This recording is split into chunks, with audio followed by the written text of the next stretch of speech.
Tax അടച്ചടച്ച് നട്ടലൊടിഞ്ഞ ജനങ്ങൾക്ക് നേരെ അടുത്ത പകൽക്കൊള്ള.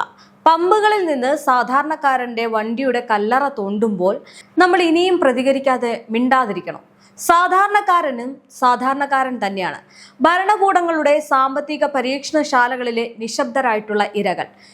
ചോര നീരാക്കി ഉണ്ടാക്കുന്ന പണത്തിന്റെ വലിയൊരു പങ്ക് നികുതിയായിട്ട് ഒടുക്കി നിയമങ്ങൾ ഈ പള്ളിത്തർക്കമില്ലാതെ അനുസരിച്ച് ജീവിക്കുന്ന ഭൂരിപക്ഷ ജനതയെ ആസൂത്രിതമായിട്ട് പറ്റിക്കുന്ന ഒരു വ്യവസ്ഥയിലേക്കാണോ രാജ്യം നീങ്ങുന്നത് എന്ന ചോദ്യം ഇപ്പോൾ ശക്തമായിട്ട് ഉയരുകയാണ്.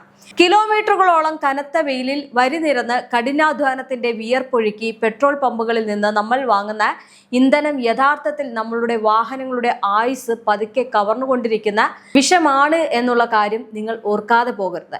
ഈ ഒരു ജനവിരുദ്ധ നയങ്ങൾക്കെതിരെ സോഷ്യൽ മീഡിയയിലൂടെ രൂപീകൃതമായിട്ടുള്ള 2 ടീമുണ്ട്. ഒന്നാമത്തേതാണ് E20 ജനതാ പാർട്ടി.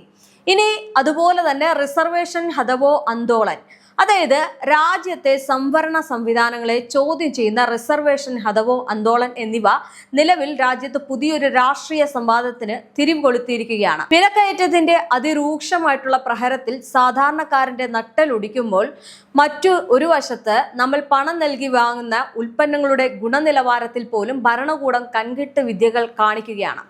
പമ്പുകളിൽ നിന്ന് ലഭ്യമാകുന്ന ഇന്ധനം പൂർണ്ണമായിട്ടും ശുദ്ധമായിട്ടുള്ള പെട്രോൾ അല്ല എന്ന സത്യം ഇന്ന് ഭൂരിപക്ഷം ജനങ്ങൾക്കും അജ്ഞാതമാണ്. ഒരു മുൻകരുതലോ ജനങ്ങളോടുള്ള മറുപടി പറയലോ ഇല്ലാതെ കോർപ്പറേറ്റ് താല്പര്യങ്ങൾക്കും ചില സാങ്കേതിക അജണ്ടകൾക്കും വേണ്ടി സാധാരണക്കാരന്റെ ജനങ്ങളുടെ എഞ്ചിൻ തകർക്കുന്ന ഈ ഒരു നയം ജനാധിപത്യ വിരുദ്ധതയുടെ ആഴം വ്യക്തമാക്കുന്നു. ഇതിനെതിരെ സാധാരണക്കാരായ വണ്ടിയുടമകൾ സംഘടിക്കുന്ന കാഴ്ചയാണ് E20 ജനതാ പാർട്ടി എന്ന ഓൺലൈൻ മൂവ്മെന്റിലൂടെ രാജ്യം കാണുന്നത്. ഇനി ഈ ഭൗതിക പ്രതിസന്ധികൾക്ക് സമാന്തരമായിട്ട് തന്നെ ഇന്ത്യയുടെ സാമൂഹിക വ്യവസ്ഥയെ അടിമുടി ഉലയ്ക്കാൻ പോകുന്ന മറ്റൊരു പ്രത്യാശാസ്ത്ര പോരാട്ടവും ഇന്റർനെറ്റ് ഇടങ്ങളിൽ അതിവേഗം പടരുകയാണ്. ഈ മെറിറ്റിന്റെയും മാർക്കിന്റെയും മാത്രം അടിസ്ഥാനത്തിൽ രാജ്യത്തെ എല്ലാ അവസരങ്ങളും നിശ്ചയിക്കണമെന്നും ജാതി അധിഷ്ഠിത സംവരണം പൂർണ്ണമായിട്ടും റദ്ദാക്കണമെന്നും ആവശ്യപ്പെടുന്ന ഒരു കൂട്ടായ്മ ഇതിനോടകം തന്നെ ലക്ഷക്കണക്കിന് ആളുകളെയാണ് ആകർഷിച്ചിരിക്കുന്നത്.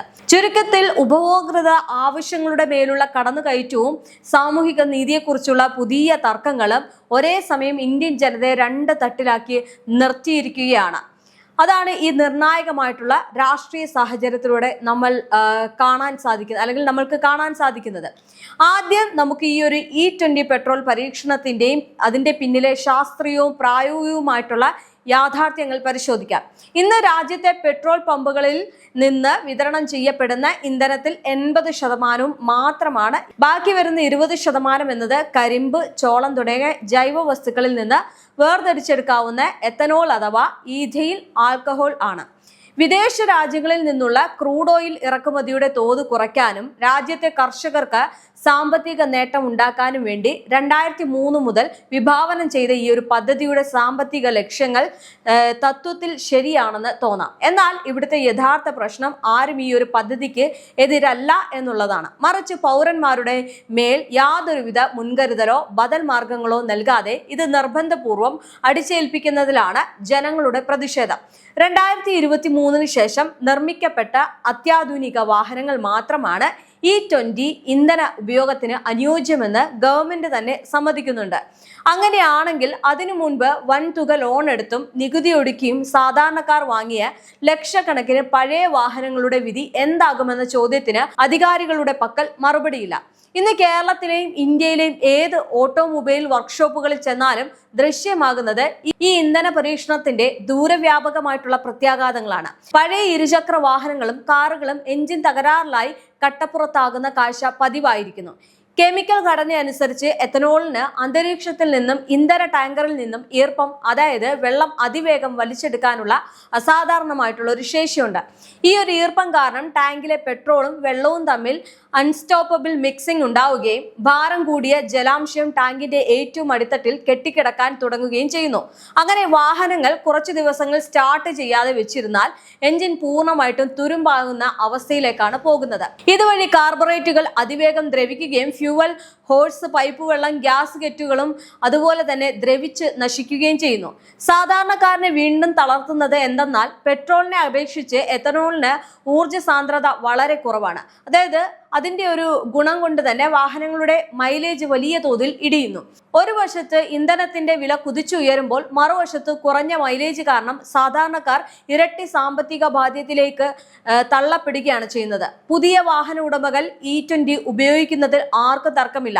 എന്നാൽ പഴയ വണ്ടികൾ ഉള്ളവർക്ക് സാധാരണ ഫ്യൂവൽ പെട്രോൾ തിരഞ്ഞെടുക്കാനുള്ള ജനാധിപത്യപരമായിട്ടുള്ള സ്വാതന്ത്ര്യം ഗവൺമെന്റ് നൽകണമെന്നാണ് E20 ജനതാ പാർട്ടി മുന്നോട്ട് വെക്കുന്ന പ്രധാന ആവശ്യം.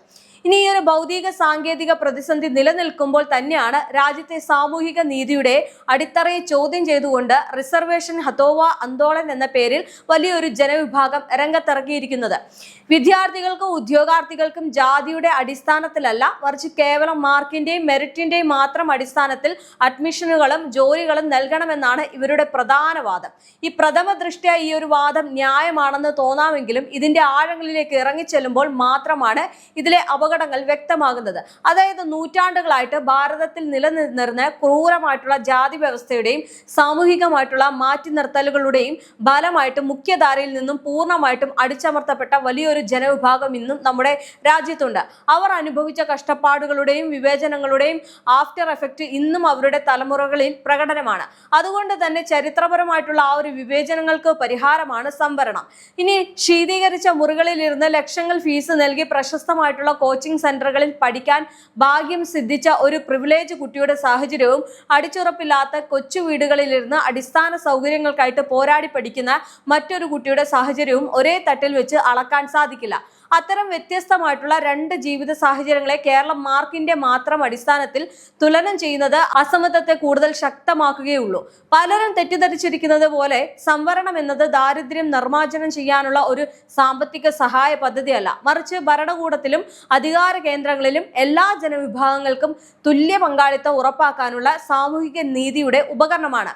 ഇനി ജാതി അല്ലാത്ത സാമ്പത്തികമായിട്ട് പിന്നോക്കം നിൽക്കുന്ന മുന്നോക്ക വിഭാഗക്കാർക്ക് നിലവിൽ EWS സംവരണ ഭരണകൂടം ഏർപ്പെടുത്തിയിട്ടുള്ള സാഹചര്യത്തിൽ ചരിത്രപരമായിട്ടുള്ള ജാതി സംവരണത്തെ പൂർണ്ണമായിട്ടും റദ്ദാക്കണമെന്ന വാദം വലിയൊരു വിഭാഗം ജനങ്ങളുടെ ജീവിതം വീണ്ടും ഇരുട്ടിലാക്കാൻ മാത്രമേ ഉപകരിക്കൂ.